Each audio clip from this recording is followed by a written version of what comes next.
What's going on, good people of the internet? It is time once again for Comics Unmasked, the podcast where a bunch of folks shoot the breeze and talk about comic books and such. And this week, it is episode 32. 32 for you good people. 32. Not only will you be having this episode, but I did a interview with the writer of the brand new series Nectar over at Vault Comics. Definitely check that out. He is one of the Audible's top rated novelist as well, which is kind of crazy. So definitely go check that interview out. It was very interesting about how he moved from doing novels to moving into comic books now. It was definitely an interesting conversation, and I'm excited for y'all to check that book out. Like we keep telling y'all, stop messing with just DC and Marvel. There are great indie titles out there for y'all to pick up, and we'll even be talking about one of those indie titles as we get into this mix. So definitely get excited for that. My name is JP. To my left, we have the brother who works harder than me, and I have a 9 to 5. He out here with 2 jobs like he Uncle Ruckus. B, how you doing, brother? I'm doing good. I'm tired. This week exhausted me from having to work, from having to recover from getting sick earlier this week because food poisoning ain't fun. Make sure you go to the right fast food restaurants, people. Just make sure they clean up after themselves. If it doesn't feel right, just walk out at that point. You'll be regretting it the next day. Trust me. And then we had leaks. We had everything else that happened this week. I was up and down in emotions, but I did get an Icon comic book signed by McDuffie, and I am just over the moon for that one. So it made everything worth it this week. I'm just I could have gone through hell and I'd still be smiling. Okay. He's going to keep moving that in, isn't he? Yeah, right, every episode. Every episode. I'm about to drive to Utah just to break his legs at this point. Dear God. We even told... we already threatened it. We were like, bro, if you let that comic get damaged, I am breaking your kneecaps. It is going to be a problem. And I'll be there to pick up the comic and bring it home. Exactly. Speaking of which, Tashi, how you doing? How's your week going? Man, I am also tired. There's the leaks and the drama, and then work and recording my episodes for my podcast. And Virtuous Con was this weekend, so there was the panel. And you had a whole panel. You must be exhausted. Yeah, I had my panel. I think I held my breath for the entire hour, and then afterwards I went and passed out and decompressed. Why'd you hold your breath? Why would you do that? Anxiety. Hey, you know what? That's valid. It was fun though. Your favorite person in the world gave me a very nice compliment, so that was. Say that! Oh my God, I want to meet him so bad one day, bro. Solid Comics means so much to me. We don't give the badass mofo his credit enough, man. It makes me so mad. Him on panel saying how people still tell him he doesn't belong after all this time was probably the wildest moment of the entire panel.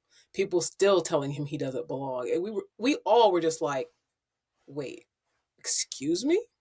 Everybody had a stunned silence for 10 seconds. I feel like that's just going to be the reoccurring issue this entire week, is just not feeling like belonging.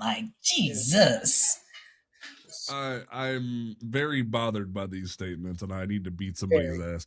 Anyway, we're gonna go ahead and dive into the mix of this, folks. Don't forget that you can follow us on Twitter, Apple. No. You can listen to the show on Apple, Twitter, Spotify. You can listen to us on Twitter through an RSS feed. I don't know why you can do that, but Elon's weird. YouTube has a podcast tool now, which is kind of interesting. There is a conversation that is being had to potentially do this show live. There was somebody who asked us on YouTube if we could do this show live on Sundays. I don't know how I feel about that just yet, but we are actively discussing this, so stay tuned for more info on that. But follow us on every social platform that you can find us. Go ahead to keep up with that information. We are doing a movie night this Saturday, February 28th in the Discord server, discord.comicsunmasked.com. We are going to be showing the Milestone Generations documentary because since DC wants to take it off of HBO Max, I'm going to show it anyway. So definitely look out for that. So first thing on the docket, we've been hinting at, we've been talking about it. Wednesday came about. I woke up and the new history of the DC universe, the Dakota incident, leaked on DC Infinite. I want to say a month early, because we were not told if this book was going to be available for subscribers at time of release on DC Infinite, because normally they have the ultra category that gives you books like a month early, or or a month after rather. So, and for all intents and purposes, this wasn't supposed to go out for another month, let alone a week before its official print release. So this was available for upwards of 2 to 6 hours, depending on when it dropped, because normally stuff updates at midnight usually. But I saw it at 9. I alerted the writers of the book, and it was gone by 11. But I know I and myself and a number of individuals read it, and not only that, but it ended up on the pirate sites, and that is disgusting. We will not be talking about it on this episode because we are going to be having a special guest next week after its official release to talk about it. I refuse to have us talk about it until it's officially released because we deserve to have that be an official topic then, because the people who have worked on this issue deserve that respect, and I will stand on my ground about that. Even if I have very divisive opinions on the book, I'm not going to talk about them until we get to that point. But the leak itself caused a lot of controversy in the community, where a lot of individuals were thinking as if DC was trying to sabotage the book. And I have received off the record information that no, this was an accident. Mm-hmm. This was I was told straight up that I am allowed to say that it was an accident. It was not done maliciously, but at the same time, it definitely opens the door to the conversation of the fact that we have received the DC May solicitations. We have seen Comics Pro come and go, and their timeline was even shown. And there is no Black ongoings announced for the rest of the year. People are concerned as to why DC would, even with this knowledge not being well in people's minds. Some people are of the belief that this was done maliciously. People are of the opinion that this is being done to sabotage Milestone. And I can't help but, understand the sentiment. Mm-hmm. I was furious. I woke up and I felt like my hair went white. I felt like my hair just lit on fire. It all fell out. And then I had to go get it all stapled back in because I was so freaking angry. Because as a Milestone fan, I didn't get to come around and enjoy those comic books when they first were released. I didn't even get to come around the second time when they announced Static because DC sucks at their marketing. I am somebody who loves his comic books, and I didn't even know Static was coming around. I go into my comic book shop, I see a trade paperback, and I'm like, oh, DC does a trade paperback. I look over at my person behind the desk, and they go, oh, when's the next stuff going to come out? Never. This was going to be my one instance of seeing gratitude towards Milestone. And DC just throws it out the window like they do everything else that is absolutely amazing that they have. I was so mad. I love B's enthusiasm. This is the way I talk about Vixen all the time. And it's funny. I said this in chat. I wasn't even pissed. I couldn't be pissed because you can be pissed when you expect things to happen. Honestly, it's like maybe the leak was accidental. Maybe it wasn't intentional. That's fine.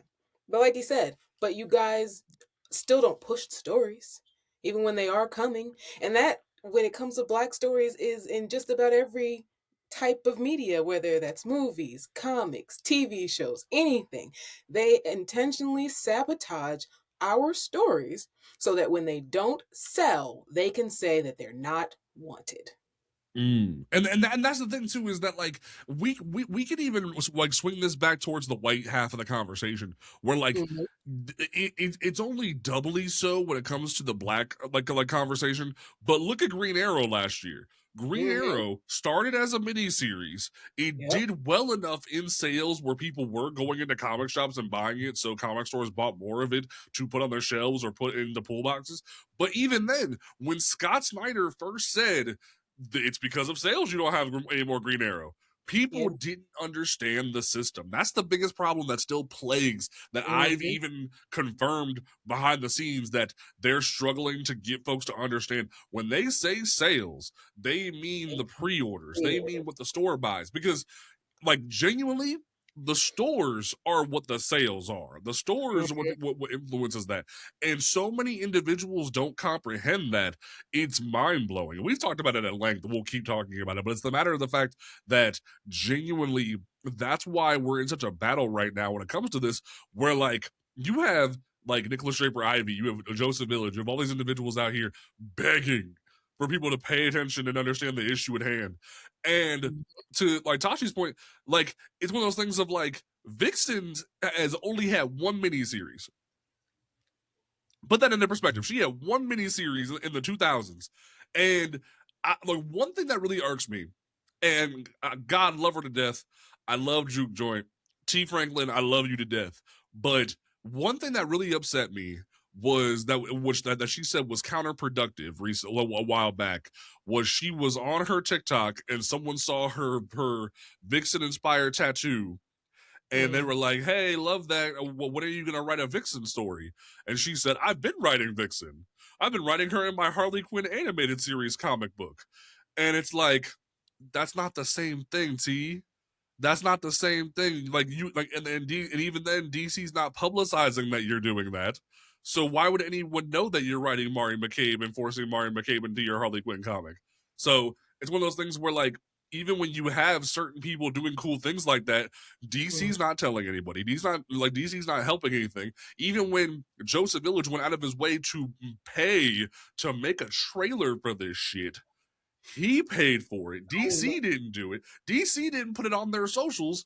They were more worried about Vertigo's relaunch. And not to say Vertigo's not important, but you can't do two things at one time scheduling when you release your social but that's media. even the thing too, is like, even when Dwayne McDuffie's birthday just passed, they didn't even bother to throw out a tweet, throw out anything for him, like something, you know? Like, DC just really just feels like we get shoved to the very back. The very back. We don't even get a window to look out the bus no more, it feels like. Like, what are we supposed to do? I can't even say I'm happy about any of the stuff that they do, because I would love to see Vixen, but I don't want to see her in a side story. I don't want to have to go and buy a side story just to be like, thanks for giving me my 5 seconds of my character here. That just feels crappy at the end of the day. Jump slightly to my auntie's defense as well. I know how things come across when she says things sometimes. We've talked at length. I know for her that was probably more of a, I am writing Vixen, not a main story, but I am trying to give her the shine she deserves somewhere, since they're not going to let me do a solo. Most definitely. But, and then that is the problem still. They're not going to let her do a solo series. They're not going to let Stephanie do the solo series. Fingers crossed all the time that they do one day, because I would love for Stephanie to do it, but it's just this here. They want to give us the sloppy seconds real quick because they know it'll appease us for the month. And then, all right, let's get back to business as usual, because we have other people to kowtow to right now. Right. And like, and I wasn't even trying to throw shade at T. I appreciate what she's doing, but like, and I appreciate your insight on that. It was more so like, even if, say, like, she convinced a bunch of black folks to go support the Harley Quinn animated series side story, how the fuck is DC gonna know that's about Vixen? They're gonna think, oh, Harley Quinn numbers are up, let's go give them some more Harley Quinn. And it's like, it just also shows to tell you how much they're not even paying attention to. Because if they were paying attention, even just to what their writers are saying and how people are responding to what their writers are saying when they say it, they would realize what it is that's pulling people to that. But they're not paying attention to that. They treat T horribly. Honestly, it pisses me off a lot. That does piss me off.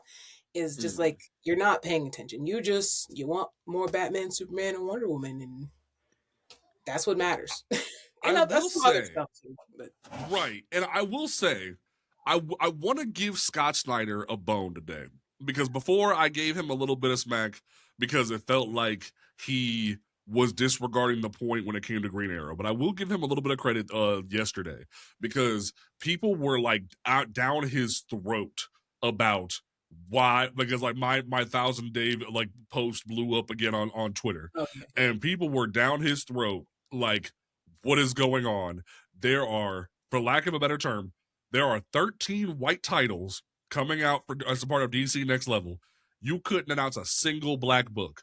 And he said, no, it's totally fair. And regardless of which universe, all of us can always and should always try to do better, because there's been a lot of like naysayers and like contrarians and gotcha players who have been like, what about Absolute Green Lantern? What about Absolute Green Lantern? What about Absolute Green Lantern?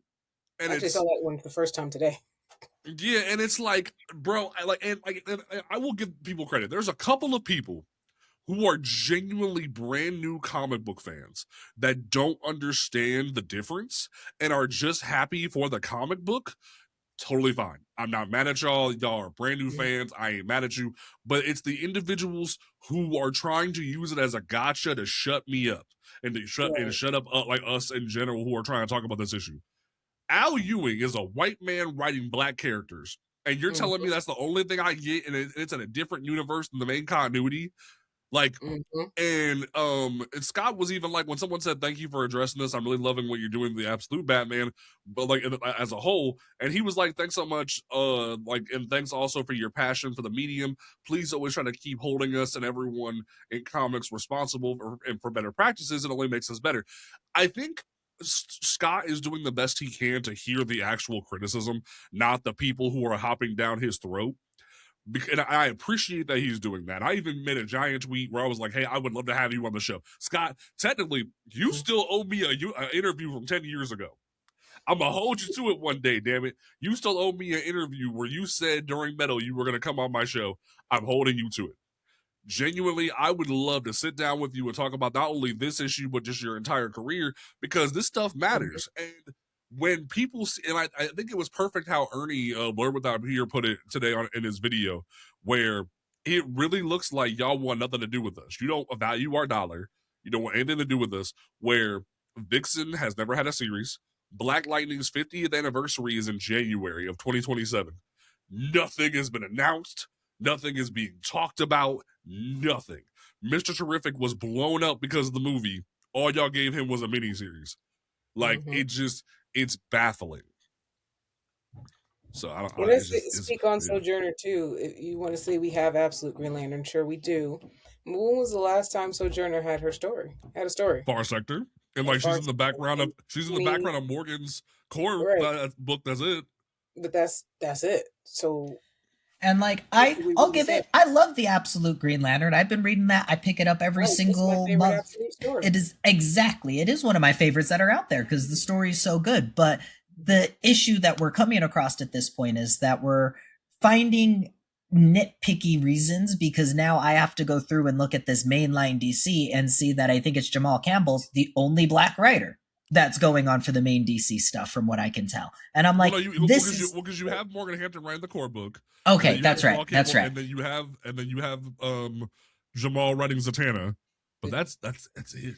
And that's the thing, is like, I'm not even talking about it being all black. I need to start seeing some Hispanic writers on there. I need to start seeing some Asian writers on there. I need to start seeing some Native writers on there. Like, this is scary to me, the fact that it's only veering in one direction, because it tells me that, like, I might have to be watching out for some Jonah Hexes in the future, and I don't want to have to be doing that, because that should be scary.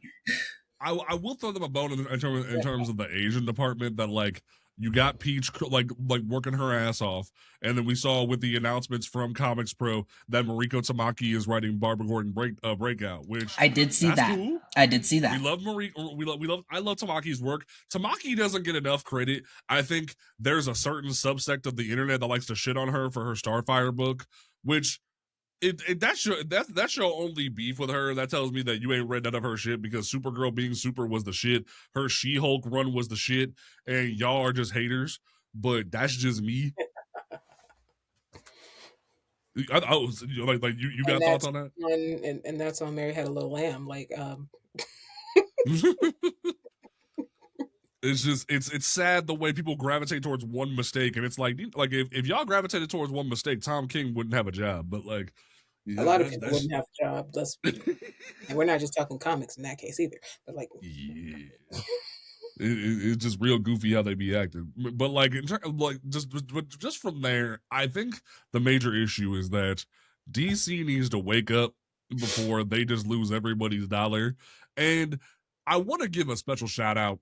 And I think soon it might be a topic to where we might have him on the show. Tony Weaver Jr., well famous writer and content creator, wrote the book Weirdo. He's a great advocate for getting books back in schools. Love him to death. He kind of hopped into the mix yesterday because he opened his mouth and couldn't understand why people were trying so hard to get DC to value Black characters a milestone. And I feel as if there's something to be said because he was trying to say, if DC isn't going to support us and give us Black characters, why don't we go create our own? And to a certain extent, I understand what he's saying. But at the same time, two things can be correct at the same time. And the second statement that's correct is we need to hold DC accountable for not valuing people of color and marginalized characters in general. Because if we don't, the behavior is never going to change. They're going to stick to the same business models. They're going to stick to the same archaic methods of valuing sales, and nothing's ever going to change. So, and also, like, we're going to start here soon. We talked about it. We're going to start interviewing people from Concrete Comics. We're going to talk to Impound. We're going to start talking to other people and like value their work because we want them to be showcased here. And if we didn't, we wouldn't be putting our money where our mouth is. I not only backed Summit Comics' brand new Kickstarter for their universe, but I backed Concrete's new books, Soul of Sovereign. I want there to be awesome stories out there for our people, but I'm not going to stop holding DC accountable because I did the math wrong. Apparently, we're at over 1,100 days, not 1,054 like I originally thought, because I was going off of April 4th when the cover date for the book was, not the published date, which was February 14th of 2023 for I Am Batman number 18. So we're at 1,100 days, and you're telling me that there's speculation that we won't get a Black ongoing published in 2026. That means we're looking at over 1,500 days as we go into 2027. Are you out your damn mind? Like, that's what's so concerning here. Like,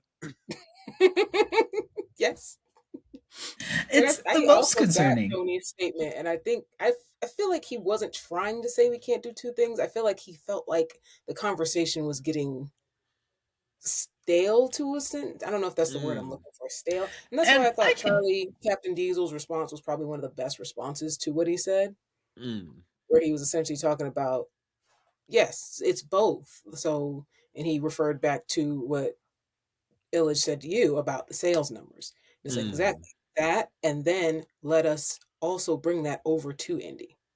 Most definitely, because that's a major issue. We need not even that much to keep making books because we're much smaller. So when you do that, now you'll get more from the indie instead of when you, and of course I speak from personal experience, when you walk up to a table and you're just like, well, you know, how quick can you put out books? It's like, well, are you going to buy it? You want me to put out books faster? I need you people to buy the books that I have so I can put out books faster, more books, all of these things, and do more with them. You people will come up to you as an indie creator all the time and be like, oh man, when are you going to get an animation? Will y'all buy these books? Because I cannot afford an animation. Because if you're not buying the book that you want to see animated so bad, people want us to have anime, people want us to have animations, people want us to have live action movies, people want indie comics to put out faster and faster, but we do not have DC and Marvel money. So exactly. About the milestone stuff, because they also need it, because apparently they don't have DC money either, since they go in their pockets for this stuff that we need. That also applies on the indie side of things.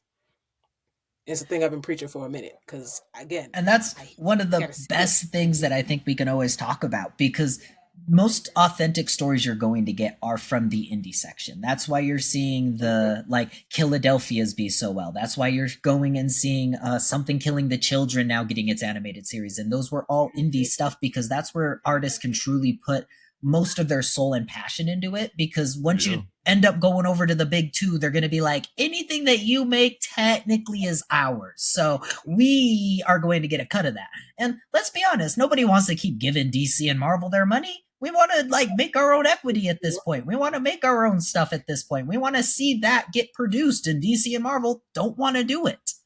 Mm-hmm. I think David brought it up at the panel how he's written things and that stuff's been completely changed because it doesn't belong to him. So if they want it changed, it's going to get changed. And Stephanie nodded approval too. Just that's how it works. I remember when him and Sanford Green had to stop making Power Man and Iron Fist, and they had to give Danny to someone else because of the Netflix shit, where they had to rip one of the best selling and best rated books Marvel had at the time, rip it apart just to appease the Netflix PR team, where they wanted to have a Luke Cage book separate and an Iron Fist book separate. And look what happened. Both those books were canceled in less than 6 months. And it was like, look what you did when you could have just had to have one book be concurrent. Like, what? It doesn't make any damn sense when you think like that. And it's like, man, there's going to come a day where I sit down with him and I'm just going to like have him tell the whole world what this shit be about, man. It breaks my fucking heart. Yeah, I don't understand. I mean, I do, but I don't understand Marvel's obsession with making the comics and changing them to fit the MCU. They're two different universes. Let them be two different universes, please. And we've been dealing with the multiverse for so long. I guarantee people can understand. You got your 616 universe over here, you got your 999 over here, and you got your whatever universes going on. People will figure it out. We have the internet. We can get people to explain things to us. That's why we have all these comic channels that are out there now. Like, people will figure it out. Like, just create your guys' world. That's really what we need. And then allow that to breathe. Because if you don't, then it gets stale and it continuously down the same avenue to where we feel like we're having the same conversation of never seeing anything authentic anymore. Right. It just be goofy. But let's try to talk about some positive stuff here, folks. Yes. Let's talk about some of the actual like announcements that were happening at Comics Pro this past week. For those who don't know, Comics Pro is like what E3 used to be before like the fans got inside, which is like only the publishers, the comic shops, the distributors, and some press get to come in and talk about what all the rest of the books they're going to be making for the rest of the year.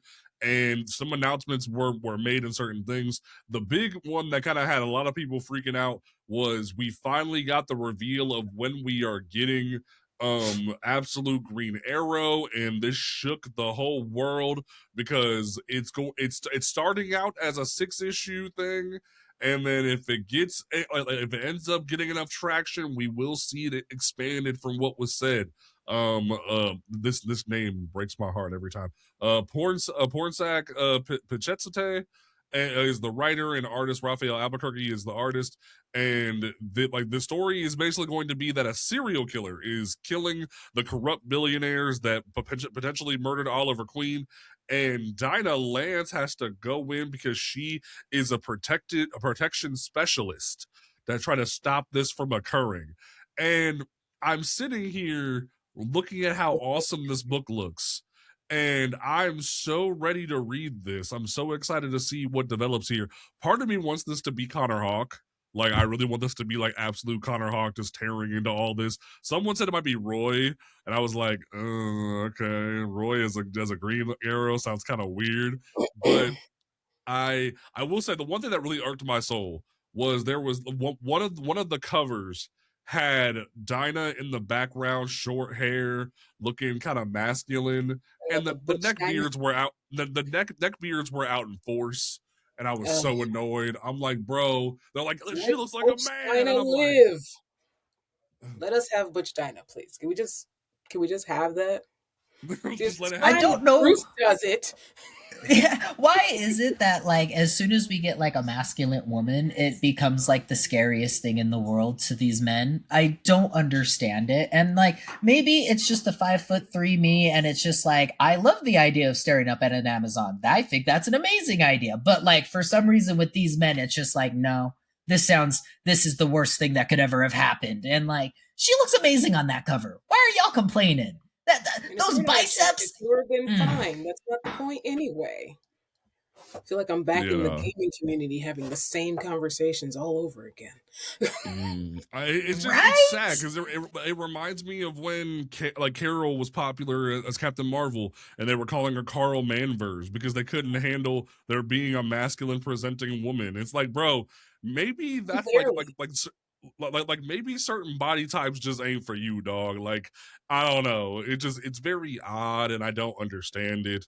Like, just rock with it. It's an alternate universe. You can still like literally like T.D. Howard and Babs Tarr just gave us like Siren's Love Hurts this week, and like freaking Dinah looks very feminine in that.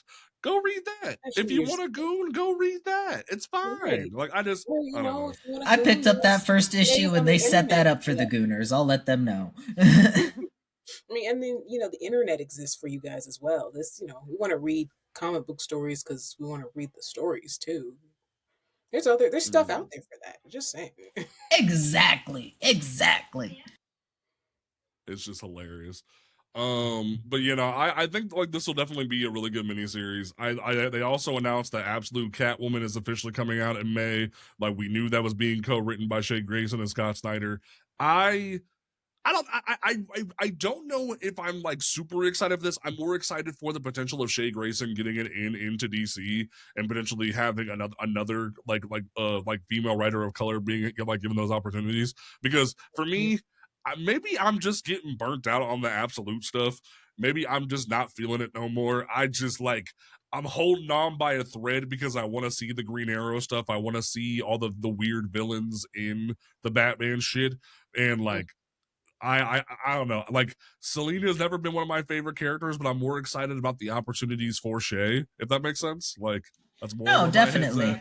The one thing for me is to where like I'm still hands-on full in with the Absolute Universe. I'm probably not going to pick up any of the extra stuff that they're releasing out, but it leaves me hopeful that like I could maybe see a Beast Boy in the future. I could maybe see a Cyborg in the future in this universe, because I would like to see the Absolute Universe actually grow and actually see some like more characters involved and what people might have some ideas. Because I know when a year ago I was first starting to talk about this stuff, people were like, what would be your idea for a Vixen in the Absolute Universe? And I'm like, I'm not the buddy to talk to you about for that one. There are some better categories for things. If you want to talk about Static, maybe, but Vixen, I feel like there are better people who can dissect that character than I could. I think part of what might be turning you off is that thought of why it won't matter. Like, I'm going to bring this up and I'm going to probably regret this in the future.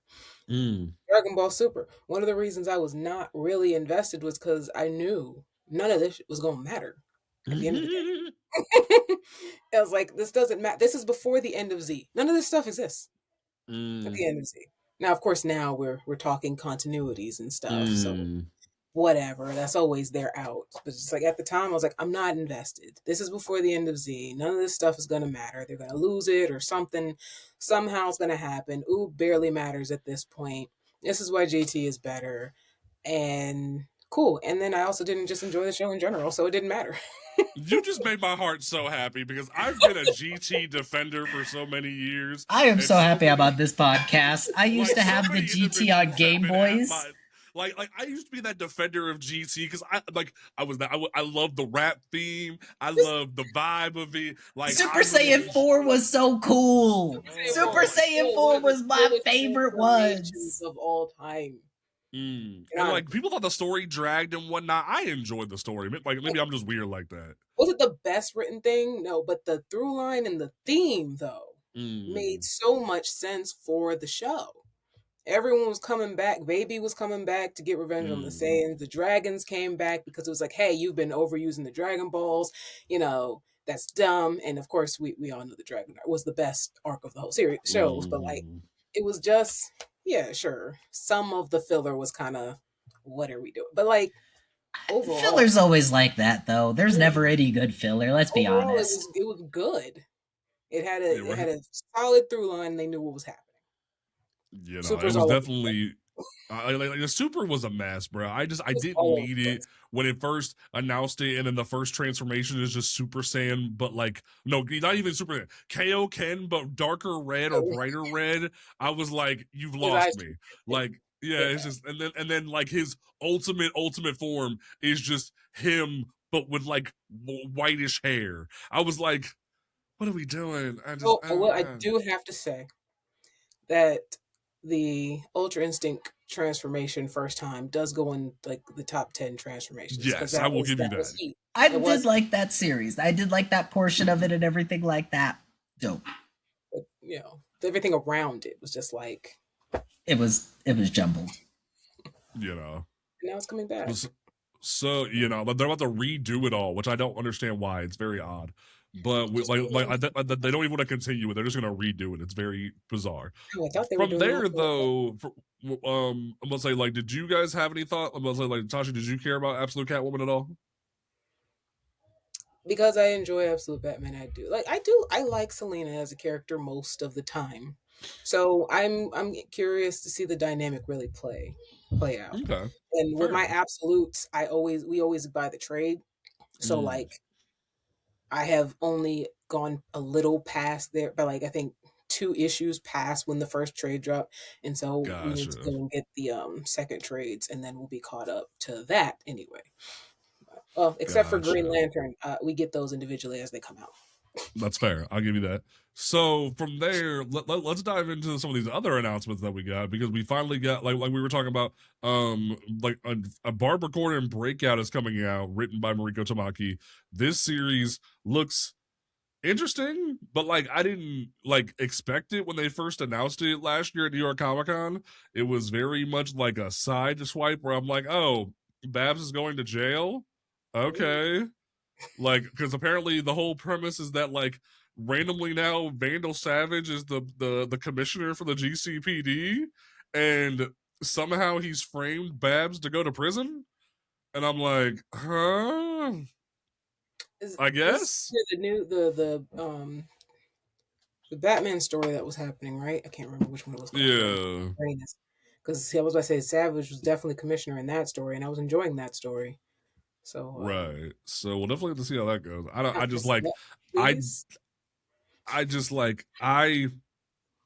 didn't know about this, and I'm like, okay, interesting premise.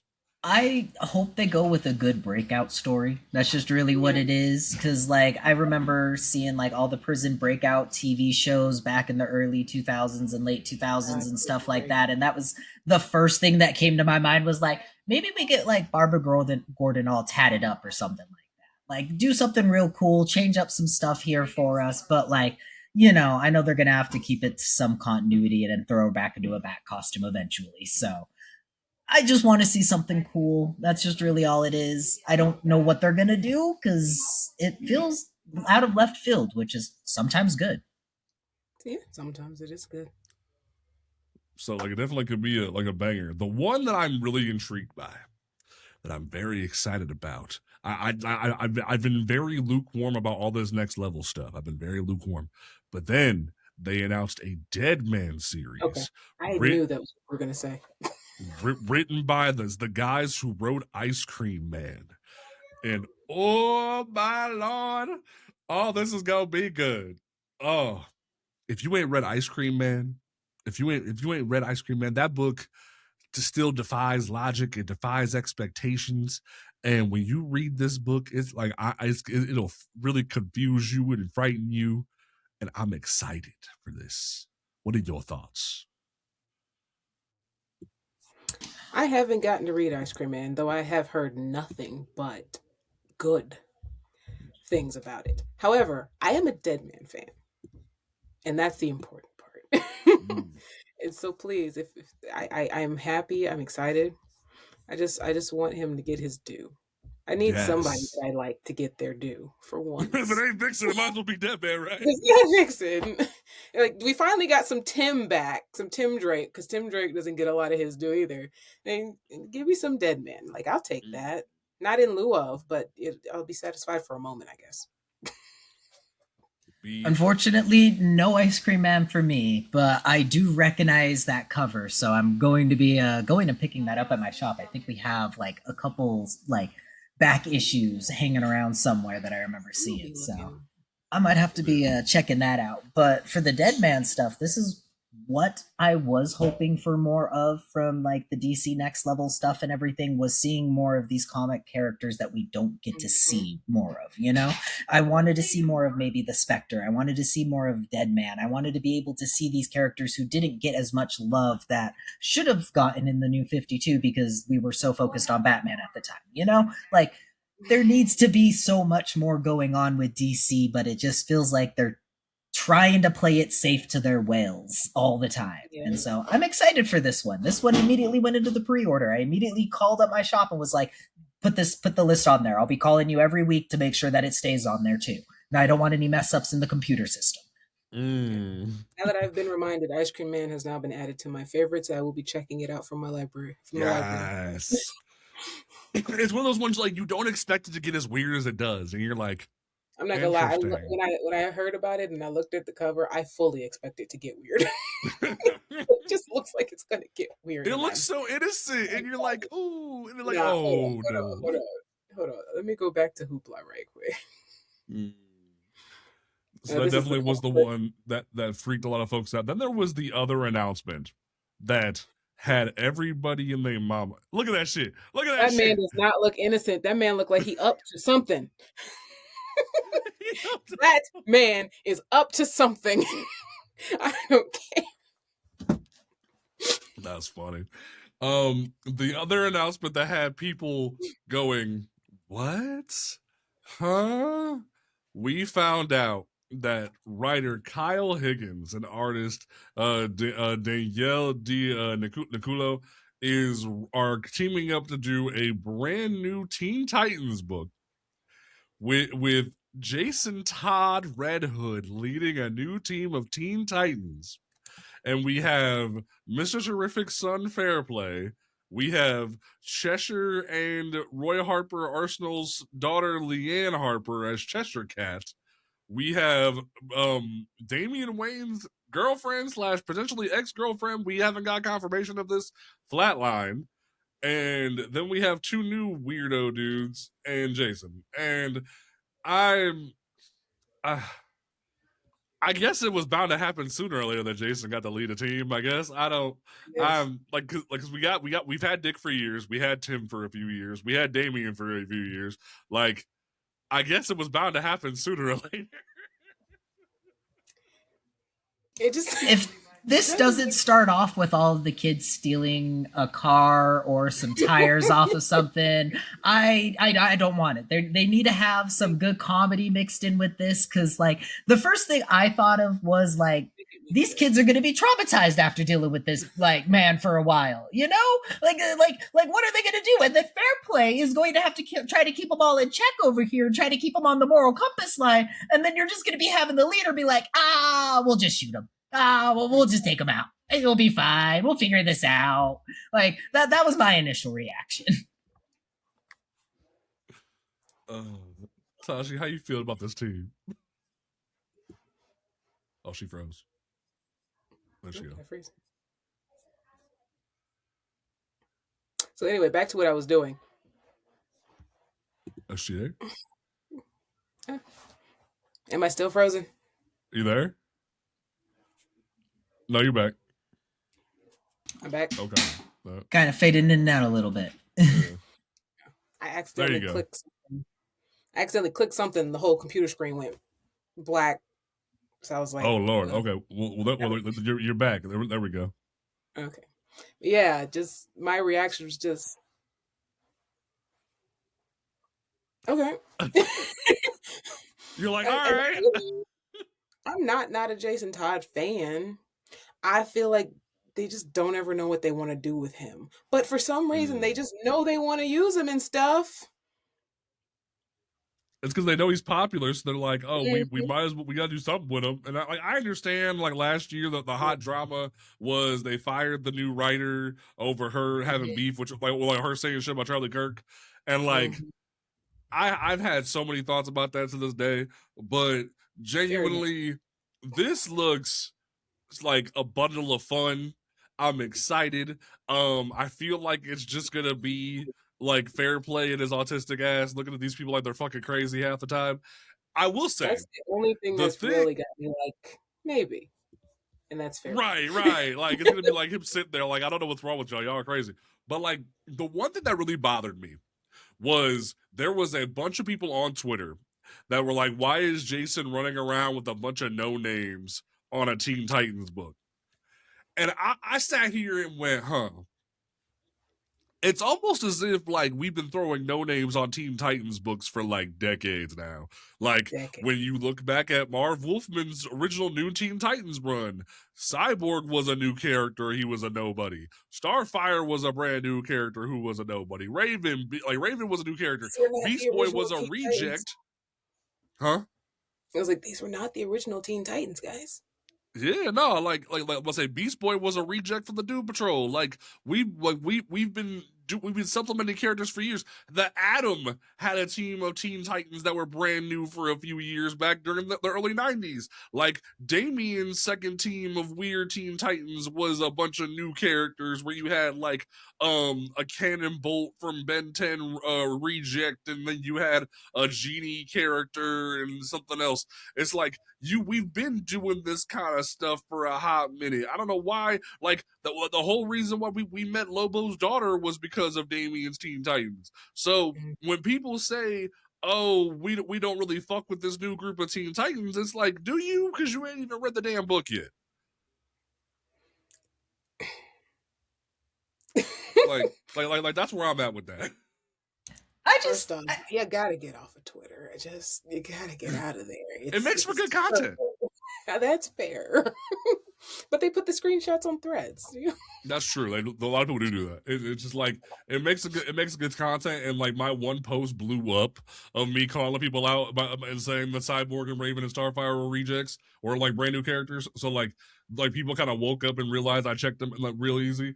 And it's just like, once you start to expose the nonsense and educate people who just don't read comics, they kind of go, you're right, let me shut up. And it's like, because that's what I was gonna say is we have too many people out there that always want to like chime in who don't read comics, and it infuriates me because you don't have to read every single comic. I think we were just having a conversation on TikTok about whether you're a comic book fan, if you read the movies or watch the TV shows or whatever.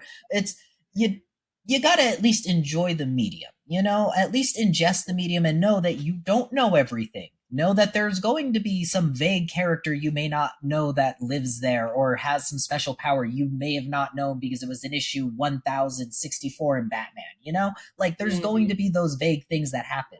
But just remember that you don't know everything, people. And there's a lot of stuff that happens behind the scenes in comic books to make them so memorable now. Because I was having to go through my memory and be like, the first time I remember hearing Beast Boy was in Doom Patrol, but the first time I remember experiencing Beast Boy was in Teen Titans, which tells you something there that maybe the Titans do something a little bit different and they bring characters in that you don't know. And then you get to go look them up because it makes it fun. It's a world to get invested in. Mm-hmm. And that was my number 2. I was like, this feels like a bunch of people who watch Teen Titans on Cartoon Network, and so they're just assuming that this is a bunch of nobodies. Yeah, and that's the biggest issue is that like we have this weird osmosis effect with like comic book media where people want to act like they're really opinionated about shit. And it was kind of like what I even said about my response to the conversation of if you need to read comic books to be a comic book fan, where I was like, I had this person in college that I met that I knew in theater class where they were like trying to quiz me on my comic book knowledge and know that I was a real comic book fan. And they were like, who murdered Bruce Wayne's parents? And I was like, Joe Chill, it's easy. They're like, no, it was Jack Napier. Okay. Yeah, they said it was the Joker. Like, and they couldn't find out they had watched the Batman movie. And they're like, okay, so you're not a real comic book fan because you've actually read a comic book. And it's just like, I'm never going to say you need to read every comic book in the world because I haven't. You know how much indie shit I ain't read? Like, you know how much Golden Age shit I'm still like combing through? It's so you can't read everything. Yeah, no. So it's just like when people say dumb shit, I kind of just sit there like, you're out of your damn mind because like I'm not expecting you to have every piece of knowledge in the world, but you got to at least read one comic book to be a comic book fan is all I'm saying. Right, because like I didn't even know Beast Boy started Doom Patrol because I don't read Doom Patrol. Exactly. Doom Patrol's in my bag. I like the characters overall, but I don't read their books. Like, and there's no shame in that. There's a Marvel fan. So exactly. And there's no shame in that because like there's people who will pull comic characters out of the blue and I'm like, I swear I've combed through DC's catalog of characters thousands of times. Where did you pull this one from? You know, and it's like the most vague of comic that they decided not to throw on the website because they have too many to even catalog at this point. I do want to comment on a couple of Marvel announcements from Comics Pro that I thought were kind of interesting. The major one that had the internet in an uproar over the past week was that in the upcoming Ultimate Impact event that is spinning out of the Ultimate Universe, where Miles Morales is going to have these like DNA boxes from the Ultimate Universe, we found out that we're getting two brand new characters. I forget what the second one's name is, but he's a brand new character. But also, we are getting a brand new Black Wonder Man in the main Marvel universe. That isn't like a race swap of Simon. Like they're not like changing Simon's skin. They're just making a brand new Wonder Man. And there was a lot of opinionated motherfuckers about this, and I was like, you know, it's just like I was very much like, Like, if that's what you want to do because you want to have like the Harley Quinn effect, the John Diggle effect, whatever, I don't care. I'm not gonna like. I will say to the people who were like, "Oh, this is gonna stop Marvel's ongoing Black problem." It's like, no, because they didn't announce an ongoing for them. They just said they're gonna debut it. See, people always forget that Marvel's problem is different from DC's. DC don't put them out. Marvel don't know what they're doing when they put them out. And I love Marvel down, look. But they put these characters out and they don't know what the hell they're doing. And so it just becomes a mess. A lot of the time. It's hit or miss. Like, I will say, as somebody who dips his toe into Marvel and is still trying to like find his like one thing that he can grapple onto and just enjoy everything of Marvel, it makes me excited because I loved Wonder Man, the TV show. I sat down with my girlfriend and watched that. We binged it in 2 days, and hands down, I was like, he might be my favorite Marvel character now in the whole like cinematic universe, just because it's a good story. That's just what it is. And if they give me a good story, I'll enjoy the comic book. I just want to see more from Marvel, as we would say, just to, you know, maybe give us not just a one shot, give us maybe 12 issues, give us a year to float with this character and see how the vibe is, you know, get to know him a little bit. But like, y'all are just MCU into the comics thing where it's like, well, we have a Black Wonder Man in the MCU. Exactly. Make one in our comics now, like just because. I will say the one thing that was super cringe about the announcement that really bothered me that no one really had an opinion about is why they give this man the Killmonger. Why they give this man the Killmonger haircut? Like no one said a damn word about that. I kind of just sat there like, is this your king? Is this your king that's gonna save us from no Black representation? Because I'm sitting here like, I just figured it was the copy and paste they do for everything now for their just stuff. It's just, we're going to cut out the hairline, just throw it onto each character, and then we're just going to move on. Maybe. I think I was so uninvested, I probably didn't even catch it. You just didn't even care. You're like, I don't even like. One post about it, which was how I found out. I saw one post with someone talking about it, and I was actually busy reading what they were saying about it, glanced at the cover real quick. I was like, oh, that looks kind of cool. And then I kept scrolling. Right. It's just like people are expecting these big ass companies to actually like do right by us. And then I sit there and look at, oh, that's a Wonder Man with a Killmonger in 2026. Oh, we haven't learned. That looks like Michael B. Jordan. I'm just. They even kind of like made him look kind of light skinned too, and I'm like, that was a choice. That was one of the things too for me is I was looking at that and I was like, listen, I get the Black representation. I'm light skinned too. I appreciate it, but like, come on, guys, come on. I'm waiting for like Tasha to haul up on a rant one of these days. She's just gonna go in. Cause she be sitting there like, I'm trying to have my peace. I need to have peace, and I'm like, no, go off, like have fun. Like, peace. I want problems always.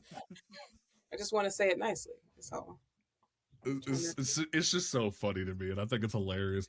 The other thing that they announced is that they're bringing up some new Doom comics to tie into the release of the event, on the Doomsday movie, and I'm like, that's cool, I guess. Like you're making more like supplementary Doom content. That's cool, I guess. Whatever. Then the other thing that was announced that I thought was really cool is that Tiny Onion had a little summit at Comics Pro where they announced that not only are we getting a season 2 of Exquisite Corpses, potentially either the end of the year or in 2027. But in the meantime, as they wrap up season 1, we are getting three mini series focused on Fox Mass Killer, Low Gunman, and Rascal Randy, the three of the killers from the event. And we are getting a anthology one shot talking about some of the other killers. And I'm just like, bro, this is a prime example on how you can make a million, couple $100 million franchise and just cook and just have a good time. And motherfuckers don't want to don't want to pay attention. Like James Tynion is printing money, and no one wants to pay attention to what this man is doing. Like for real, this is amazing stuff. This is the stuff you want to see independent comic creators actually get with their work, is the notoriety. And like, these things don't even have to turn around and make a profit within like the next year of when they're released or anything like that, because these things can now sit there and it's for a demographic of people who will get into this medium and be like, oh, let me go watch the TV series now. They're going to have a toy line sell now. They'll have merchandise now. They're going to have all of the stuff now for this because they set that up. It would have been amazing for DC to have done this for Milestone forever ago because they had that set up.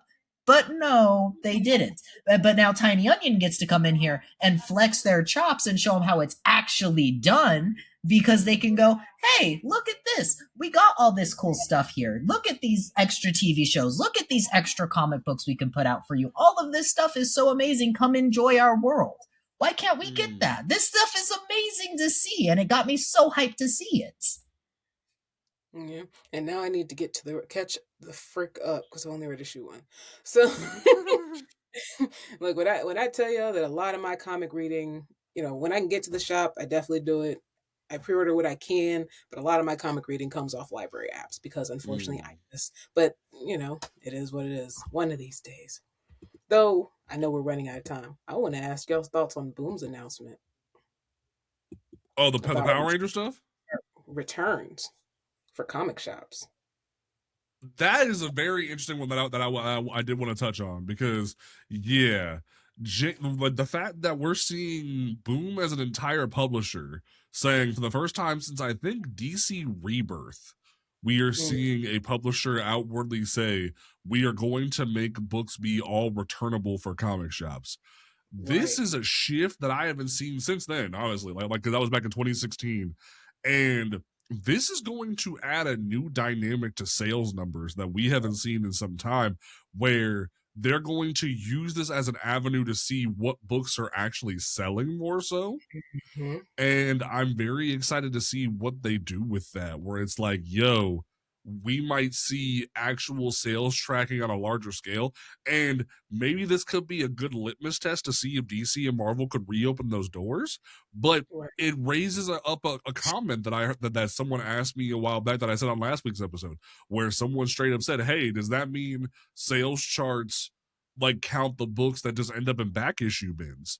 And I was like, yeah, it really do be like that. That comic shops like are responsible for those books. They end up like in the back issue bins, but those books are counted as sales on the sales charts. So this may be once they made their money, they made their money. So they sold the book.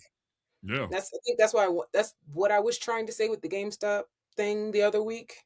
But I was also doing something we were recording at the same time. So it wasn't, I was trying, that's what GameStop would get the pre-orders. And once the company sells the game to GameStop, the company has sold the game. That's why when you return the game to GameStop, even though a lot of times they be ripping y'all off, you won't get nearly as much money as you think you should. Right. Because they now have to turn around and sell the game again. They're not sending it back. And so with the comic shops, They buy the book. That is the sale. You come in, you buy the book from the comic shop. Now they're trying to get that shit back. Yeah. So I was like, So it's a maybe very people will interesting thing. understand it better because people seem to understand pre-orders with games, but that for some reason can't with comics. I don't know. I think the issue is that it feels like with games where it's just you go in when you pre-order, you're financially investing in it right then. You're not Mm-hmm. financially investing in it until you pick it up with comics. That's where it Right. feels different for people. Where it's Right. like when you tell them, "Hey, it's not like GameStop," the cogs start turning a little bit differently. So I feel like Yeah. that definitely adds a different layer to the conversation where it's like, "Hey, this may be."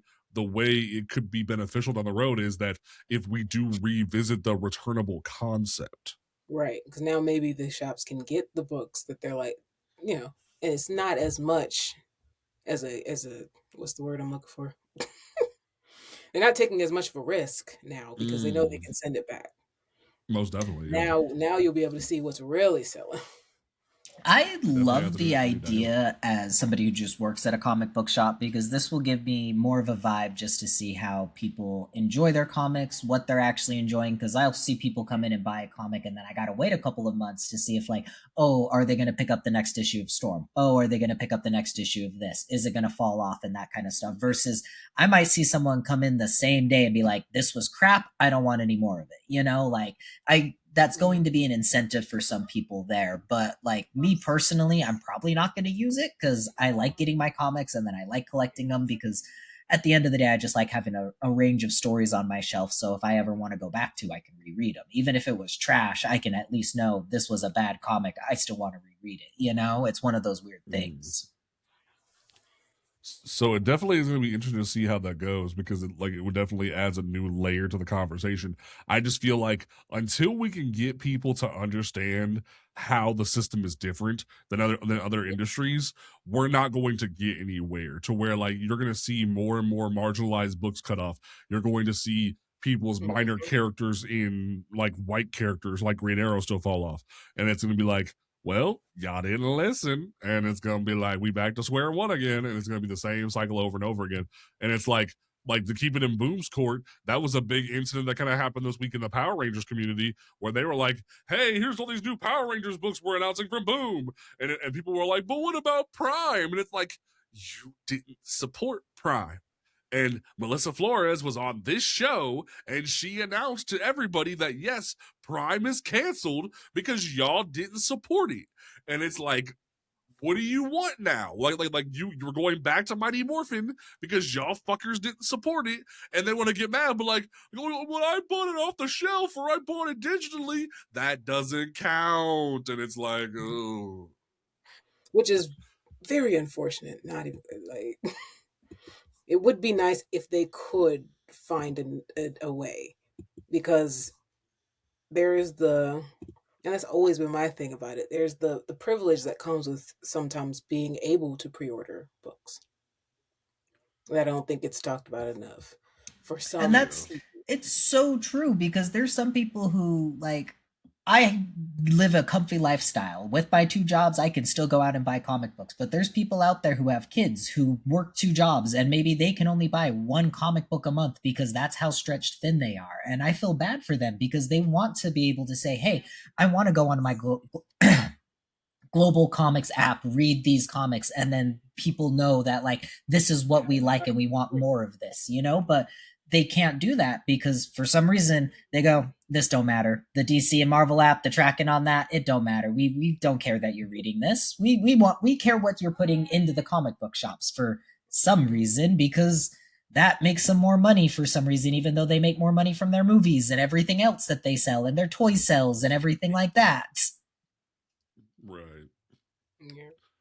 So it's very interesting in regards to that, but we'll definitely be keeping an eye on it because I want to see how that develops as time goes on because it definitely may move the needle to a certain degree, and that's just kind of how that is. But we will definitely be back next week. We'll be having BJ Hicks on from Comics Are Dope to talk about the Dakota incident. Like we said, we're not going to talk about it on the show because genuinely it's not something that we want to talk about, but that is one of the major books that is coming out this week that I care about. I will be picking that up. I think that's like the only book on my pull list next week. Hold on, let me double check. No, that's a lie because the Digger is coming out. Number 2 is coming out. Temporal's second to last last issue. Last issue of Temporal by Stephanie Williams is coming out, and then I bought a 2 variants of the Dakota incident. So I got every single one of those covers for the Dakota incident.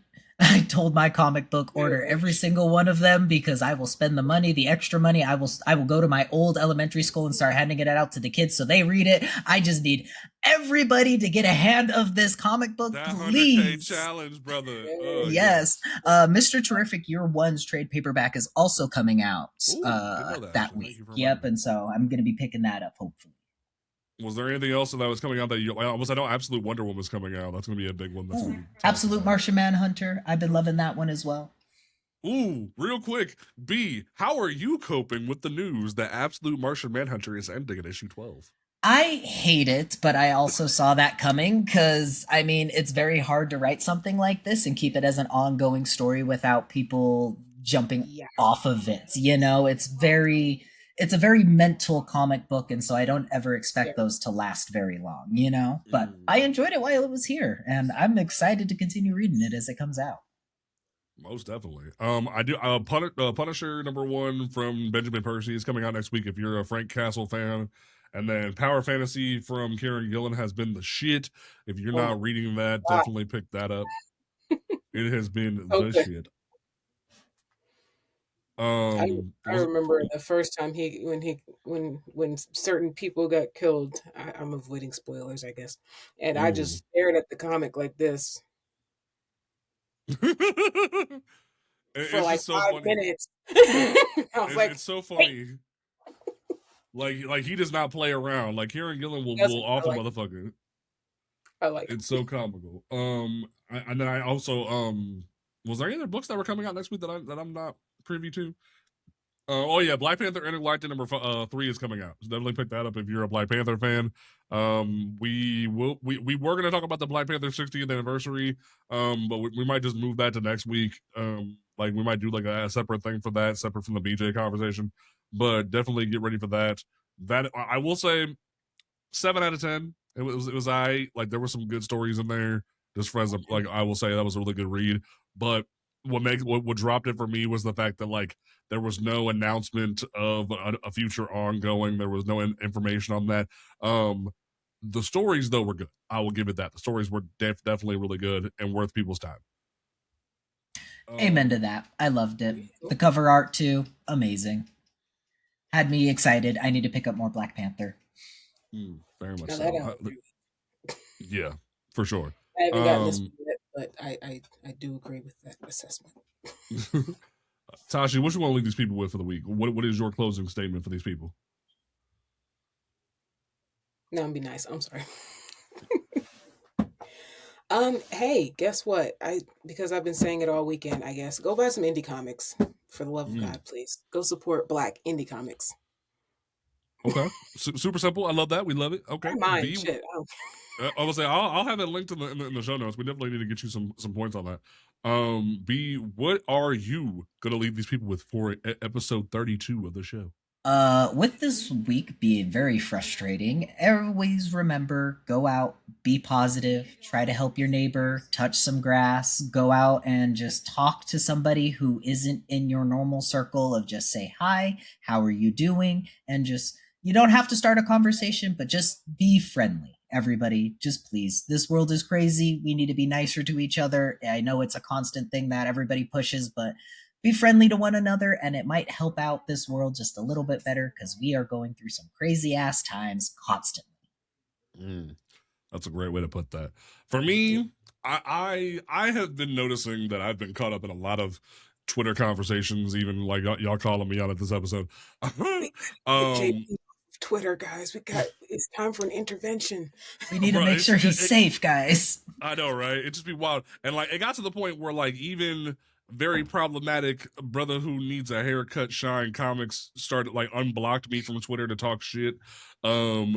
Genuinely, I brother needs an intervention on the multitude of levels, from his haircut to his alt-right nonsense to his drinking of the first time this week, and he's already stressed me out. Like there were, funnily enough, there was a point where my original goal was to have him be a co-host before I met B on the show, because I tried to save him from the dark path he was going down, and he blocked me because I told him the truth that Judd Winnick shared, that they were trying to make Tim Drake buy back in the 90s, and in DC wasn't down with it. And a lot of writers in the DC offices kind of knew for a long time that the subtext was that Tim Drake was bi, and it just wasn't ever approved for so many years, but they kept hinting at it, and he didn't like that, so he blocked me.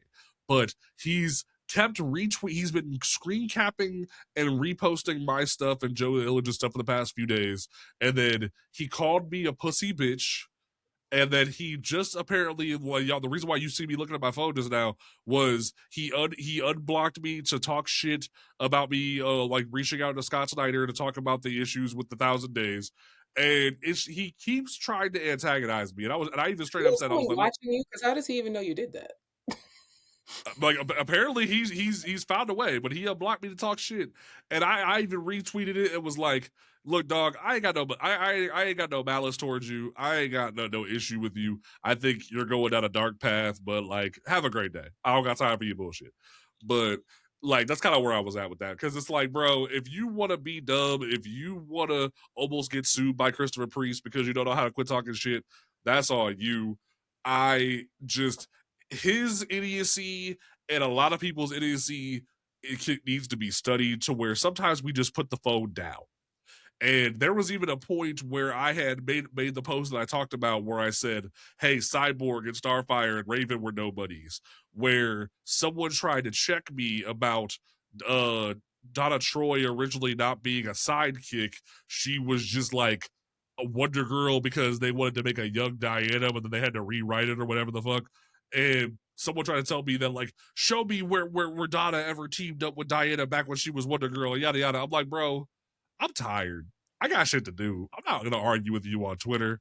I got other shit to do. Sometimes a really good choice, whether it be TikTok, Instagram, Threads, Twitter, whatever, sometimes it's just better to put the phone down. And not enough people know how to do that. That's my like hope for the week for people is put the phone down. If you need to put the phone down, shit is getting too crazy. But definitely check out the interview with Jeremy Robinson, the writer of Nectar #1, over on the other episode we'll be publishing. Definitely check that out. It's going to be a brand new book over from Vault Comics that you can pick up at your local comic book shop.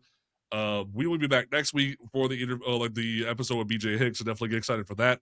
I had a really good opportunity with him because he did a video on Dwayne McDuffie's birthday, where I did a voiceover that was really cool. So check that out on his channel. I have that linked in the show notes. But we will be back next week for you folks. Peace out.